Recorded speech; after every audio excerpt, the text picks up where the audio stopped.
anything coming from Donald Trump is significant because he has a big following of listeners. I don't know if they are real followers and they will, adopt every word or statement that he makes, but people are listening to him, so you can't just dismiss it.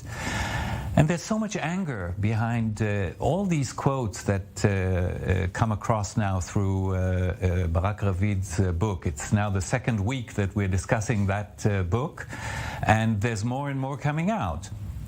And again, there's a lot of anger and disappointment that Donald Trump is voicing with people who he believes should adore him. As far as he's concerned, every American Jew must adore him because he did things for Israel, which is, to be honest, very denigrating, because American Jews and voters are first and foremost Americans, and they have other considerations in their choices for who they vote.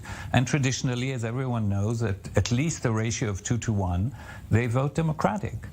And he's offended by it. So, and he gets carried away. And, is he an anti-Semite? I don't know what goes on in his mind. But has he tolerated anti-Semites around him? Absolutely. During his presidency, there were several instances where supporters of his spoke outright anti-Semitic statements, and he did nothing to stop it.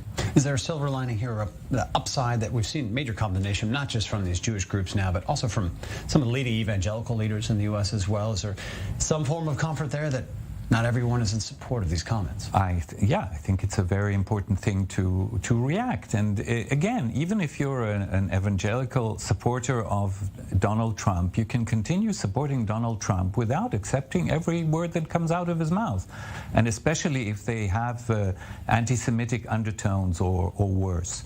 So I think these reactions are important and they should be voiced. And in the end of the day, I think he's not angry about people who don't support Israel enough. He's angry about people who don't support him enough. It certainly appears to be the situation. Ambassador Daniel Shek, thanks for being with us as always. As you mentioned, the second week discussing some of the excerpts from this interview and the book to come out.